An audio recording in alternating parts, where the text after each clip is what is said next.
YouTube ચેનલમાં સ્વાગત કરું છું, જે તમારે શેર કરવાની છે, લાઇક કરવાની છે અને પાછું ઘંટડી મારીને લોકો સુધી પહોંચાડવાનું છે.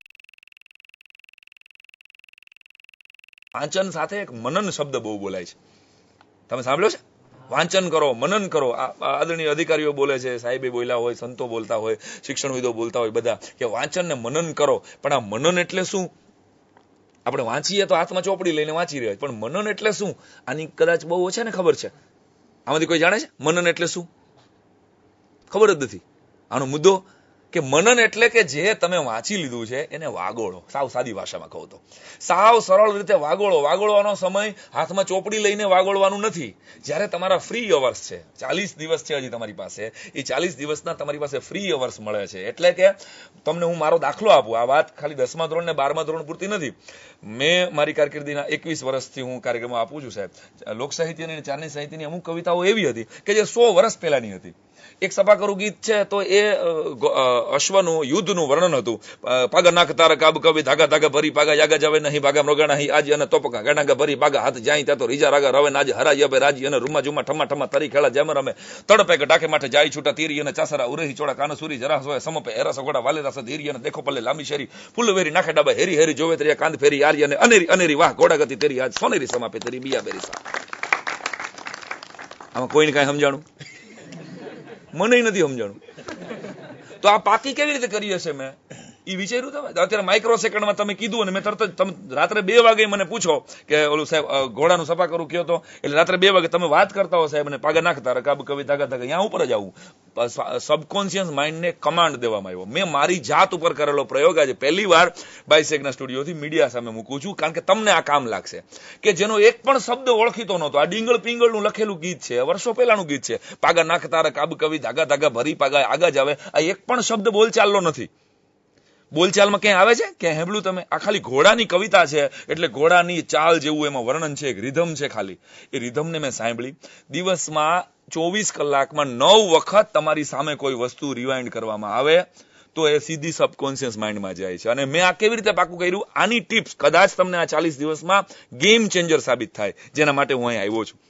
મેં શું કર્યું કે જે અઘરામ અઘરી લાગી, જે સીધી સાદી હતી, ચોપડી વાંચતા હું જે પાકી કરી શકતો હતો, એને હું ક્યાંય અડતો નહોતો. પણ આ અઘરી લાગી ને મેં, તો આ કવિતા મેં એક મારા કાગળમાં આની 3 કોપી કરી. એક મારા પર્સમાં જ રાખતો હું, જ્યારે હું આ પાકી કરતો હતો ત્યારની વાત છે. એક મારા પર્સમાં રાખતો, એક મારા ઓશિકા નીચે રાખતો હું, એક મારા ઓશિકા નીચે રાખતો, અને બીજી તમને કદાચ હળસું આવે એવી વાત છે, પણ બાકીની જેટલી પણ કવિતાઓ આવી અઘરી હતી ને એને લેમિનેશન કરી, એટલે સાદા કાગળમાં, અને મારા બાથરૂમમાં મેં લગાડેલી હતી. મારા ઘરના પાત્રો જાણે છે. આજ પહેલી વાર તમારી સામે આ વાત એટલે મૂકું છું કે હું શાવર લેતા લેતા પાગા નાખતા રકાબ કવિ વળી ભૂલી જાવ તો વળી જોઈ લો કે આમ છે, કારણ કે એ 0 અવર્સ હતા. એ સમય એવો હતા કે 10 મિનિટનો ટાઈમ મારી પાસે એવો હતો કે હું તમે બધા નાતા હો, પિક્ચરનું ગીત અરિજીત સિંહનું ગીત ગાતા ગાતા નાવ છો ને બધા અત્યારે, પાણી પાણી પાણી પાણી હની સિંહનું ગીત ગાતા ગાતા નાવ છો. એ સમયમાં તમે કાંઈ કામ કરતા નથી આમ ગણો તો, પણ મેં એ સમયમાં મનન કર્યું. ખાલી આ મનન ન્યા આવ્યું કે વાંચતા વાંચતા જે વાગોળવાનું છે, રિકોલ કરવાનું છે તમારે, કે જે તમે વાંચી લીધું છે એ માઇક્રો સેકન્ડમાં તમને યાદ આવે છે કે નહીં. આ હું વાત કરી રહ્યો છું અને તમે મને કહો કે સાહેબ ઓલું ઘોડાનું ગીત એટલે પાગા નાખતા રકાબ કવિ ધાગા ધાગા ભરી પાગા આગા જ, એ જ માઇક્રો સેકન્ડમાં જે ડિલિવર થાય ને, એ જ તમને 99 PR સુધી લઈ જશે. કારણ કે જે MCQ તમે પહેલા આખા વર્ષની શરૂઆતમાં વાંચ્યો હશે, કદાચ એવું બની ગયું હોય કે મિસ થઈ ગયો હોય અને સાવ છેલ્લે તમે વાંચવાનું ભૂલી ગયા હો. હવે યાદ છે યાર, અમે વાંચેલું છે પણ નથી યાદ આવતું. આવું બને છે એક્ઝામ વખતે તમારા બધા? અરે યાર આવડે છે, આ પ્રયોગ તો દોરેલો છે, આ તો સરે કીધું હતું કે આ IMP છે, પણ અત્યારે ભૂલાઈ ગયું. કારણ કે ત્યારે એક્ઝામનું ટેન્શન હશે, આજુબાજુ બધા બેઠા હશે, સાવ અજાણ્યા લોકો બેઠા હશે, અને સાવ અજાણી જગ્યાએ તમે બેઠા હશો. એટલે આ અજાણી પરિસ્થિતિમાં પણ પરફોર્મ જો તમે કરી શકો. હું જિંદગીમાં પહેલી વાર બાયસેગના સ્ટુડિયોમાં બેઠો છું. જિંદગીમાં પહેલી વાર આવી રીતે ડાયરામાં બાપુ સાહેબ હામાં બેઠા હોય મેં પ્રોગ્રામો કર્યા છે, પણ શિક્ષણનો કોઈ લેક્ચર પહેલી વાર કર્યો છું. ત્યારે કયું performance at a time deliver થાય, એના માટે હું તૈયારી કરું છું અને પૂરા વિશ્વાસ સાથે બેઠો છું. આ એક જ લીટીનો કાર્યક્રમ છે કે મનન કરેલું હશે, ખાલી વાંચેલું કામ નહીં લાગે. મનન કરેલું હશે, આખો સબ્જેક્ટ ફ્રી બેસો. હું તો તમને કહું છું કે 40 દિવસની અંદર એક 30 મિનિટ એવી કાઢો કે વિધાઉટ ગેઝેટ્સ, તમે લોકો ફેસબુક વગર, કે તમે લોકો મીડિયા વગર, ટીવી વગર, ચેનલ વગર, કોઈ મોબાઈલ વગર, ખાલી અગાસી ઉપર જઈને બેસો અને ખુલ્લા આકાશ સામે આંખો બંધ કરીને ગમે એ સબ્જેક્ટ વિઝ્યુલાઇઝ કરો. જેનાથી ફાયદો શું થશે કે એ સબ્જેક્ટ વિઝ્યુલાઇઝ કરવાથી તમને એ વાત કેટલી ઝડપથી રિકોલ થાય છે, કેટલી ઝડપથી તમને પ્રકાશનના નિયમો યાદ આવ્યા, કેટલી ઝડપથી વિદ્યુત ભાર યાદ આવ્યો, કેટલી ઝડપથી ગ્રાહકના કેમેસ્ટ્રી, ફિઝિક્સ, વોટેવર 10મા કે 12માના સબ્જેક્ટ તો બહુ અઘરા છે, મેં જોઈ લીધા કે એ તો તમારે પાકું જ કરવું પડે. અમુક બાબતો, અમુક આખી સંજ્ઞાઓ, ધાતુ આવે છે, એ ધાતુઓ તો ગોખવી જ પડે એમ છે. એ ગોખાયેલું તમને યાદ રહે છે? આ કોશિશ કરજો, આ એક પ્રયોગ કરજો, કદાચ તમને કામ લાગે. અને જો તમને 2-5% આરામથી ભરોસો રાખો કે 2-5% આપણે ઉલાળો લેવો છે, આ મનન દ્વારા, વાંચન અને મનન, આ તમને કામ લાગશે. એક લીટીનો કાર્યક્રમ છે કે તમારા ડાઉટ્સ ક્લિયર થાય સબ્જેક્ટના, પણ તમારી જાત ઉપરનો ડાઉટ્સ ક્લિયર નહીં થાય તો રિઝલ્ટ નહીં મળે. તમારા કોન્ફિડન્સનું જતન કરવા માટે આ બાઈસેક, બાપુ સાહેબથી માંડી અને આટલા વિદ્વાનો બધા આ મહેનત કરી રહ્યા છે. 10મા અને 12માના જેટલા વિદ્યાર્થીઓ સાંભળી રહ્યા છે કે તમારો કોન્ફિડન્સ બચાવી રાખો યાર. સાહેબે કીધું એમ કે 10મા અને 12માની એક્ઝામ આ છેલ્લી એક્ઝામ નથી, એટલે આખી એક આત્મહત્યા માટેની, સુસાઇડ માટેની એક આખો મુહિમ ચલાવી છે, ચળવળ ચલાવી છે. ત્યારે જ્યારે પહેલી વખત રાજપાલ ભવનમાં બાપુ સાહેબે અમને યાદ કર્યો ત્યારે મેં એક કવિતા લખેલી, અને એ કવિતા આજે આ યોગ્ય માધ્યમ છે 10મા અને 12માના બધા જ વિદ્યાર્થીઓ માટે કે એલા રિઝલ્ટ તો આવે ને જાય. અમે હળવી શૈલીમાં, મારો સ્વભાવ છે, મારું કામ છે એ પ્રમાણે, એટલે રિઝલ્ટ તો આવે ને જાય, એમાં જિંદગી થોડી ટૂંકાવાય. એટલે રિઝલ્ટ તો આવે ને જાય, એમાં જિંદગી થોડી ટૂંકાવાય. 10મા અને 12માના રિઝલ્ટ આવે ને કેટલાય સુસાઇડ થાય છે. 2 જણા મરવા ગયા હતા 12મા ધોરણ, અમારે આજી ડેમ ઉપર હતો, 12માનું રિઝલ્ટ આવ્યું. એક જણો કેમેસ્ટ્રીમાં દાંડી મારી ગયો, એક જણો ફિઝિક્સમાં, અને 2 જણ કે આપણે મરી જવું છે, હવે આપણે નપાસ થયા. એટલે બીજા બાબુ સાહેબ બહુ સારો જવાબ આવ્યો કે રહેવા દે, કે મરવું નથી, કાં તો કે પાછું LKG થી શરૂ કરવું પડશે. એના કરતા આવતી વખતે એક્ઝામ દઈ દેવી હેલી પડે. એ કે પાછું LKG થી ભણવું અને 10મું પાસ કરવું અને હોલ અરાઉન્ડ પદ્ધતિ પાછું સાંભળવું, આના કરતા એ કે ખાલી કેમેસ્ટ્રી ફિઝિક્સ જ દેવાના છે ને, વિશ્વાસ ખાલી રાખવાનો છે. 10મા અને 12માના રિઝલ્ટ આવે ને કેટલાય સુસાઇડ થાય છે. બંદાઓ, જિંદગીની સાચી પરીક્ષા તો 12મા પછી શરૂ થાય છે. ક્યાં વાત છે. ક્યાંય મને કોઈએ અહીંયા બેઠેલા અધિકારીઓએ કે ચુડાસમા સાહેબે પૂછ્યું નથી કે સાંઈરામ દવે તમને કેટલા માર્ક આવ્યા છે, તો તમને 22 અમે નિમંત્રણ આપીએ. હું આપ બધાના આશીર્વાદથી ગુજરાતી પ્રજાની સામે, આ કોઈ આત્મશ્લાઘાની વાત નથી બાબુ સાહેબ, પણ આપ તો સાક્ષી છો કે 3 પાસપોર્ટ પૂરા કર્યા, લગભગ 21-22 દેશ ફરવાનો મોકો મળ્યો. દુનિયાના કોઈ દેશમાં કોઈ પરદેશીએ મને એમ નથી પૂછ્યું કે તમે કયા ધર્મના છો, તમે કઈ જ્ઞાતિના છો, તમે કોને માનો છો, તમારો, એને માત્ર એટલું જ પૂછ્યું છે કે તમને આવડે છે શું. આખી દુનિયાને તમને શું આવડે છે એનાથી જ મતલબ છે. આ એક વાત યાદ રાખજો. એટલે 100% દોસ્તો યાદ રાખજો કે 10મા અને 12મામાં કદાચ 99-90 PR આવે તો બહુ મુબારક, સારામાં સારી વાત કહેવાય, પણ કદાચ ઓછા પર્સન્ટેજ આવ્યા તો it's okay to be average. આ સૂત્રને લાઈફ ટાઈમ યાદ રાખજો. It's okay to be average. બધા તો ટોપર્સ ન થઈ શકે ને સાહેબ. 150 ધારાસભ્યો છે, બધા તો CM ન થઈ શકે ને એક સાથે. આપ પણ સમજી શકો છો, અહીંયા બેઠેલા તમામે બધા થઈ શકે CM. આ ગુજરાતના તમામે તમામ ધારાસભ્યો CM થાય, આ ગુજરાતના તમામે તમામ કલાકારો હાસ્ય કલાકાર થઈ શકે તો મજા આવે. બધા હાસ્ય કલાકારો જેટલા મળે એટલા ગુજરાતમાં હાસ્ય કલાકાર જ હોય તો ના, એક ગાયક જોઈ, એક હાસ્ય કલાકાર જોઈ, એક કેબિનેટ મિનિસ્ટર જોઈ, એક CM જોઈ, એક PM જોઈ. આ બધાની કેટેગરી છે. આ બધા સાથે મળીને એક ટીમ વર્કની જેમ કામ કરવાનું છે. અમદાવાદ કે રાજકોટમાં સારો પાઉંભાજી વેચવા વાળો રાત્રે 10,000 રૂપિયા કમાઈ લે છે, એટલું કેટલાક ડોક્ટરો નથી કમાતા. Say yes or not? એક સારો પાઉંભાજી, એટલે એનો મતલબ કે આ ભણવાનું મૂકીને પાઉંભાજી વાળા થઈ જવું એમ. જો ઊંધું ન લેતા પાછું, મારી વાત છે ને. પણ કહેવાનો અર્થ કે એને શું કર્યું, એને ભણવાનો સમય ન મળ્યો અથવા ભણ્યો નહીં હોય પણ એને પોતાની સ્કિલ ઉપર ભરોસો રાખ્યો. દોસ્તો આટલું જ કરવાનું છે તમારે, ખાલી કે કદાચ પર્સન્ટેજ નથી આવતા, સપોઝ ચાલો ભાઈ ઓછા ટકા આવ્યા, તમારી ધાયરા પ્રમાણે તમે 99 PR આખો વર્ષ લાવતા હોય અને એવી કોઈ ગેરંટી છે કે એક્ઝામની 7મી તારીખે એક્ઝામ શરૂ થાય છે અને 6ઠી તારીખે તમારું ફ્રેક્ચર નહીં થાય? આવી કોઈ ગેરંટી આપી શકે? 6ઠી તારીખે ફેમિલીમાં કોઈ ડેથ નહીં થાય? આવી કોઈ ગેરંટી આપી શકે? 6ઠી તારીખે તમને ન્યુમોનિયા નહીં થાય? આવી કોઈ ગેરંટી આપી શકે? ના, ગમે તે થઈ શકે. એટલે 99 PR લાવનારો છોકરો એક્ઝામમાં માંદો પડી જાય, ફ્રેક્ચર થઈ જાય, સમહાવ એના ઘરમાં કોઈનું ડેથ થઈ જાય, એ મેન્ટલી ન પરફોર્મ કરી શકે. તો હવે એને ઓછા ટકા આવ્યા એટલે નેવર બ્લેમ. કોઈની ઉપર આરોપો બહુ સહેલા છે. જયારે હું ફેલ થાઉં ને ત્યારે હું એમ કહી શકું કે વાતાવરણ બરાબર નહોતું ને ઓડિયન્સ બરાબર નહોતું ને. ના, ક્યારેય બ્લેમ ન કરો. તમને સારામાં સારી સ્કૂલ મળી છે, તમને સારામાં સારા ટીચરો મળ્યા છે, તમને સારામાં સારી એક સરકાર આટલી બધી વાત લઈને ખાલી તમે બાળક કોઈ એક સુસાઇડ ન કરે એના માટે એ મોટિવેટ થાય, એના માટે ક્યાંક, હું ભૂલતો નથી, મને યાદ નથી બીજે કોઈ રાજ્યમાં ચાલતું હશે, પણ એકમાત્ર ગુજરાત એવું છે કે જે વિદ્યાર્થીઓને આવી રીતે મોટિવેટ કરવા માટે કલાકો આપે છે. એકવાર તાલી તો બનતી છે ચુડાસમા સાહેબ અને એમની આખી ટીમ માટે. શું કામ? કારણ કે શેના માટે કરી રહ્યા છે કે તમે મજબૂત રહ્યો, કારણ કે તમે ભવિષ્ય છો. અહીંયા બેઠેલા કોઈ 50 વર્ષ પછી કદાચ માર્કેટમાં પણ નહીં હોય, તમે હશો. અને આમાંથી એક જણો બેઠો હશે અને આ જગ્યા ઉપર જ્યાં સાહેબ બેઠા છે, જ્યાં સાંઈરામ બેઠો છે, જ્યાં શાહ સાહેબ બેઠા છે, ત્યાં બેસી અને તમે આખા ગુજરાતની યુવા જનરેશનને કહેતા હશો કે હામો બેહી અને મેં સાંભળેલું છે જિંદગીમાં, ત્યારે હું ફેલ થયો હતો પણ સાંઈરામની એક વાતે મને પાછો જીવતો કર્યો કે ભાઈ it's okay to be average. એટલે આ કવિતા તમને કદાચ કામ લાગશે. 10મા અને 12માના રિઝલ્ટ આવે અને કેટલાય સુસાઇડ થાય છે. બંદાઓ, જિંદગીની સાચી પરીક્ષા તો 12મા પછી શરૂ થાય છે.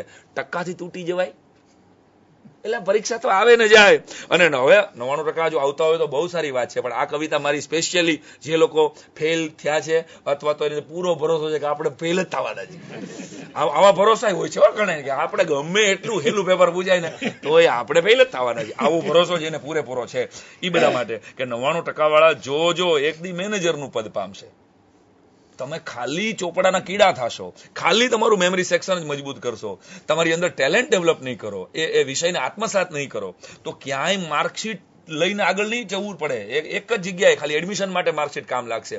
પછી તો તમારું પરફોર્મન્સ કેવું છે એના ઉપર જ લોકો તમને ગોતશે, લોકો તમને બોલાવશે, લોકો તમને પ્રેઝ કરશે. એમ 99% વાળા જો આવા હોય તો, ખાલી ગોખણિયા કીડા હોય તો જો એક દી મેનેજરનું પદ પામશે અને નાપાસ થનારા ધારી લે દિલથી તો માલિક બનીને બતાવશે.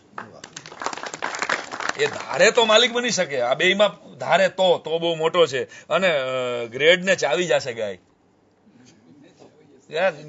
ગ્રેડ ને ગમે એટલા ગ્રેડ આવ્યા, કોને તમારા પરફોર્મન્સ થી લોકોને મતલબ છે. ઓછા ટકાવાળા ઓછું ન લાવશો, ટેલેન્ટ ને ટાર્ગેટ બનાવજો. જેને પણ ઓછા ટકા આવે, હું આશા રાખું છું બાયસેકના માધ્યમથી કહું છું કે બધાને હું તો કહું છું 99 પીયર જ આવે, પણ આવું પોસિબલ છે? બધાને નહીં આવે. It's okay to be average. આ સૂત્રને આજના દિવસે યાદ રાખજો. કોશિશ કરવાની છે 99 પીઆર માટે. આઈ રિપીટ, તમારું હાથમાં છે માત્ર મહેનત કરવાની. તમારા હાથમાં છે આ 40 દિવસ પૂરા આત્મવિશ્વાસ સાથે. હું તો કહું છું 7 તારીખે તમે જયારે એક્ઝામ દેવા સવારે જાઓ ત્યારે 8 વાગે તમારા ભગવાન જેને તમે માનતા હો એને સરસ મજાનો અગરબત્તી દીવો કરો, તમારા મા બાપને પગે લાગો અને એક સરસ મજાનું અરિજીત સિંહનું ગમતા ગીત ઉપર એક ઠુમકું મારી લો અને પછી એક્ઝામ દેવા જાઓ. આ જર્ક મેથડ તમને કામ લાગશે. ઘણા તો ઓલા 9:30 સુધી વાંચતા હોય, ખબર હજી ઓલું બાકી છે. આવું ટેન્શન ન રાખો. હવે જે બાકી છે એ આવતા ભવે કરશું પેલા. હવે કઈ આપણે નથી આવડતું એ પૂછવાનું નથી પેલા. આટલા કોન્ફિડન્સ સાથે તમે જાઓ અને ફરીને ઘણા આખું ચેપ્ટર જોઈ લે. ખબર છે ને, એક્ઝામ પેપર આવે એટલે તરત જ જોઈ લે. આઠમો નથી આવડતો, અરે હવે શું થશે, 8માનું શું થશે. પણ ઓલા 1 થી 7 તો આવડે છે. એની મજા રાખ ને. આમાં ડખો ઈ થાય છે કે આખી જાન જમી જાય છે અને વરરાજા જ ભૂખ્યા રહીએ છે. જે 8મો પ્રશ્ન નથી આવડતો એની પાછળ 1 થી 7 ને ન્યાય તમે નથી આપતા દોસ્તો. એટલે આ છેલ્લી કડી મારી કે ઓછા ટકાવાળા ઓછું ને લાવશો, ટેલેન્ટ ને ટાર્ગેટ બનાવજો અને ટોપરિયા ટિકિટ લઈને સામા બેસે, બસ એવી કારકિર્દી બનાવજો. એટલે સ્કાય ઇઝ યોર લિમિટ મારા ભાઈ. તને સાવ સાચું સમજાવે છે સાંઈ. દોસ્તો, આ રિઝલ્ટ તો આવે ને જાય. એટલે રિઝલ્ટ ને લીધે એક પણ સુસાઇડ જ્યારે ગુજરાતમાં આ વર્ષે સાહેબે જ્યારે આવડી મોટી વાત કરી હોય અને કેટલા દિવસથી સતત એક્ઝામ રિલેટેડ તમને વાત કરતા હોય, ત્યારે ગુજરાતનો એક પણ યુવાન, ગુજરાતની એક પણ દીકરી 10મા અને 12માના રિઝલ્ટ પછી જ્યારે સુસાઇડ ન કરે ને, ત્યારે સાહેબ તમે સરકારને આપેલું શું? તમને મફત ચોપડા આપ્યા, સરકારે તમને સબસિડી આપી, પાસ માટે તમને કન્સેશન આપ્યું, તમને બધી વ્યવસ્થા આપી. આટલી કલાકો તમારા શિક્ષકોએ તમારી સામે ગળા ફાડ્યા છે. એ દરેક શિક્ષક ઈચ્છે છે કે મારો છોકરો ટોપર્સ આવે. સ્વાભાવિક છે, એનો ધર્મ છે, શિક્ષકનું કર્તવ્ય છે. પણ એ શિક્ષકોને, સરકારને, અધિકારીઓને, આખા સમાજને, તમારા પરિવારને તમે બેક શું આપી શકો? તો કે કદાચ ટકા ન આપી શકો તો મુબારક, પણ સુસાઇડ ન આપો ને એ મોટામાં મોટી ગિફ્ટ છે દોસ્તો. તમે નક્કી કરો કે મારે મરવું તો નથી ભાઈ, મરાય તો કેવી રીતે? મરે આપણા દુશ્મન, આપણે શું કામ મરવાનું? એટલે ફરીને કહું છું કે નિષ્ફળતાને સ્વીકારો. સાહેબે જે વાત કરી એને હું સાથે જોડું છું કે તમને ખાલી યાદ કરાવી દઉં દોસ્તો કે 10મા ધોરણનો એક બહુ આમ પ્રચલિત છે મુદ્દો મારો, મેં કીધેલો છે અને ઘણી બધી વાર વોટ્સઅપમાં, હવે તો એટલી હદે વોટ્સઅપમાં ફરે છે કે ગામ મને મારા જોક મોકલે છે. એટલી હદે વાયરલ થઈ ગયો છું સાહેબ હું આપ બધાના આશીર્વાદથી. પણ 10મા ધોરણનો બરાબર રિઝલ્ટ હતું અને એ સમયે મોબાઈલ નહોતા, માત્ર ટેલિફોન પણ નહોતા એ ભાઈની ઘરે, છોકરાની ઘરે. એને પપ્પાને કીધું કે પપ્પા આજે મારું રિઝલ્ટ છે, તમે લેતા આવશો સાંજે? તો હા બેટા, હું તારી સ્કૂલ છે ને મારા ઓફિસની બાજુમાં જ, સાંજે હું 6 વાગે તારું રિઝલ્ટ લઈને આવીશ. પપ્પા વહેલા આવજો, મને બહુ ઇંતજાર છે. 10માનો રિઝલ્ટનો ઇંતજાર તો હોય ને, ત્યારે ઇન્ટરનેટ ઉપર આવી રીતે આટલી ફેસિલિટી નહોતી. એટલે મને કીધું સાંજે 6 વાગે એને પપ્પા આવ્યા અને રિઝલ્ટ તો બેગમાં જ હતું. પપ્પા શું થયું? ચાલો પાર્ટી, આપણે જાય છીએ આજે હોટલમાં જમવા. યસ, ચાલો. મમ્મીને, ભાઈને, બેનને બધાને લઈ 6 જણા પાર્ટીમાં ગયા. પાર્ટીમાં જમી લીધું, કેક કાપી પછી પપ્પા હવે મને રિઝલ્ટ તો બતાવો. એ છોકરાએ ઉત્કંઠા દાખવી એટલે એને તરત જ હળવેક દઈને જમી લીધા. પછી આમ કરીને માર્કશીટ આપી અને સાહેબ માર્કશીટ હાથમાં જોયું તો છોકરાએ જોયું કે પપ્પા હું તો 2 માં ફેલ થયો છું. તો હા બેટા તું ફેલ છો. તો પપ્પા તો તમે પાર્ટી શું કામ આપી? ત્યારે એ બાપે દીકરાની માથે હાથ મૂકીને એટલું કીધેલું કે બેટા તું તારી સક્સેસને જ સેલિબ્રેટ કરે એવું થોડું છે, તારી નિષ્ફળતા પણ સેલિબ્રેટ કરતા તને આવડવી જોઈએ. તને તારી નિષ્ફળતા પણ સેલિબ્રેટ કરતા આવડવી જોઈએ. ઉજવ ને તારી, તું નિષ્ફળ થયો છો સો વોટ. મારો દીકરા તરીકે રેશન કાર્ડમાંથી હું બહાર થોડો નીકળી કાઢી નાખવાનો છું. તુષાર શુક્લનું એક સરસ વાક્ય દરેક પેરેન્ટ જો સાંભળતા હોય તો એને યાદ રાખવા જેવું કે તમારા બાળકની માથે હાથ મૂકીને કહેજો કે તારી સફળતામાં મારી તાલી હોય તો તારી નિષ્ફળતામાં મારો ટેકો હોય જ બેટા. You are my son, after all you are my daughter. તું કઈ થોડો રેશન કાર્ડમાંથી આમ આધાર કાર્ડમાં લિંક નીકળી જશે તમારે કોઈ ઓછા માર્ક આવશે તો નક્કી કરો. તો આ તો કાંઈ ફરવાનું નથી. બીજા દિવસે તમારા રિઝલ્ટ સામે ઈ નહીં ગામ હશે, ઈ નહીં પહાડ હશે, ઈ નહીં નદી હશે, ઈ નહીં બજાર હશે. ખાલી જો તમે નબળા પડશો તો તમે નહીં હો, બાકી બધું રૂટિંગ હશે.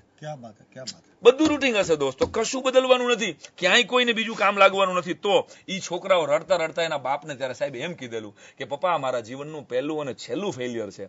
હવે લાઈફમાં તમે ક્યારેય મારી ફેલ માર્કશીટ જોશો નહીં. હું લાઈફમાં તમને ગૌરવ થાય ને એવું કંઈક કામ કરી બતાડીશ. ઈ છોકરાએ ભારતની સૌથી મોટી બોલિવૂડની કોલેજ ખોલી આજની તારીખે. એની છોકરો એટલે બીજો કોઈ નહીં, ભારતનો એક શ્રેષ્ઠ ચારિત્ર એક્ટર અનુપમ ખેર ના જીવનનો આ સત્ય ઘટનાનો દાખલો હતો. એ અનુપમ ખેર થઈને બતાવ્યું અને સારામાં સારા રોલ કર્યા. કહેવાનો અર્થ કે નિષ્ફળતાને સ્વીકારી. રજનીકાંત જેના નામે સાઉથમાં અત્યારે હું 2-3 દાખલા એટલે આપું છું કે આ નિષ્ફળતા સાથે જોડાયેલા છે. આનો સીધો કે આડો સેજ પણ એવો અર્થ નથી કે તમે નિષ્ફળ થાવ તો હાલશે. कोशिश करवानी से सफलता माटेनी एक शेर लाइफ टाइम याद रखजो दोस्तों कि बादलों में भी सुराग हो जाएगा. बादलों सुराग એટલે કાણું, बादलों में भी सुराग हो जाएगा. एक पत्थर तो तबियत से उछालो यारो, જોરથી ઘા તો કરો, વાદળમાં કાણું શું ન પડે. હા, પણ આપણે કાણા વાદળમાં ઇન ધ સેન્સ કે સફળતા મેળવવા માટે પ્રયત્ન કરવાનો છે. હું નિષ્ફળ થાવ તો ચાલશે, આવું જો પકડાઈ ગયું આજની આ વાતથી તો ક્યારેય સફળ નહીં. પણ મારી કોશિશ, મારા હાથમાં પરિણામ નથી, મારા હાથમાં પ્રયત્ન છે. આટલી વાત કાયમને માટે યાદ રાખો. રજનીકાંત એસટી નો કંડક્ટર હતો બોસ. એ ઉલાળીને ચશ્મા પહેરવાની એની સ્ટાઇલ અને ઉલાળીને સિગરેટ પીવાની એની સ્ટાઇલ એક સાઉથનો ડિરેક્ટર જોઈ જાય અને એને ફિલ્મમાં લોન્ચિંગ મળે અને અત્યારે એ સૌથી મોટો અને સૌથી મોંઘો ફિલ્મ સ્ટાર છે એ રજનીકાંત. આપ જાણતા ન હો તો કહી દઉં કે A.R. રહેમાન પહેલો ઓસ્કર એવોર્ડ જેને મળ્યો આપણા ભારતીય બોલિવૂડ સંગીતમાંથી એ 10મા ધોરણ સુધી જ ભણ્યો છે. એના પરિવારની વ્યવસ્થા એવી હતી કે 10મા પછી એને તરત જ ઓર્ગન વગાડવા માટે ઓર્કેસ્ટ્રામાં લાગી જવું પડ્યું. અમિતાભ બચ્ચન એ સમયના હરિવંશરાય બચ્ચન એટલે શ્રેષ્ઠમાં શ્રેષ્ઠ. બાપુ સાહેબને અધિકારીઓને ખબર હોય કે હરિવંશરાય બચ્ચન એટલે સૌથી સારામાં સારા હિન્દી સાહિત્યના પોએટ હતા જેને મધુશાલા લખી અને આખા ભારતમાં ડંકો લગાડી દીધો હતો. હવે એનો છોકરો અલ્હાબાદના આકાશવાણી સેન્ટર ઉપર એક સાદો એવો એન્કરનો ઇન્ટરવ્યુ દેવા જાય છે અને એન્કરના ઇન્ટરવ્યુમાં એને ફેલ કરવામાં આવે કે mister Amitabh Bachchan you are fail. આટલો ઘેરો અને ઘોઘરો અવાજ ન ચાલે. અને ત્યારે અલ્હાબાદના આકાશવાણી સેન્ટર રેડિયો સ્ટેશનની બહાર એક અડધી ચા પીતા આ 6 ફૂટના અમિતાભ બચ્ચનને આંખમાંથી દડ આહુડા વયા ગયા કે મારો બાપ હરિવંશરાય બચ્ચન છે અને છતાંય હું એક સાદા એવા એન્કર તરીકે સિલેક્ટ નથી થતો. અને ત્યારે યાદ રાખો એક બીજા અમિતાભનો જન્મ થયો અને જે સુપરસ્ટાર બન્યો. અને આજે આખા ભારતની અંદર સૌથી મોંઘો અને સૌથી ઓલ્ડેસ્ટ 72 વર્ષે 18 કલાક કામ કરનારો કોઈ સ્ટાર હોય તો અમિતાભ બચ્ચન છે. કહેવાનો અર્થ કે એક નિષ્ફળતાથી તમારી અંદરનો એક માણસ જન્મે ને ત્યારે જ સાહેબ તમે આગળ વધી શકો. અને એના માટે નિષ્ફળ થવું ફરજિયાત જ નથી. પાછું આ વાતને કલર કે હવે સાહેબે સાંઈરામે કીધું છે, બાપુ એમની હાજરીમાં કીધું છે, 2માં લાગે તો લાગે, કાંઈ વાંધો નહીં, એવું નહીં. કોશિશ કરવાની છે, પહેલા સફળ થાય. કોશિશ છે 99 PR માટેની, વાંચન અને મનન દ્વારા, તમારી જાત ઉપરના પૂરા ભરોસા દ્વારા. ત્રીજી વાત, પરમ પૂજ્ય મોરારી બાપુ જેને આપણે બધા ઓળખીએ છીએ, એમને પોતે સ્વીકારેલી વાત છે કે 10મા ધોરણમાં 3 વખત ફેલ થાય છે.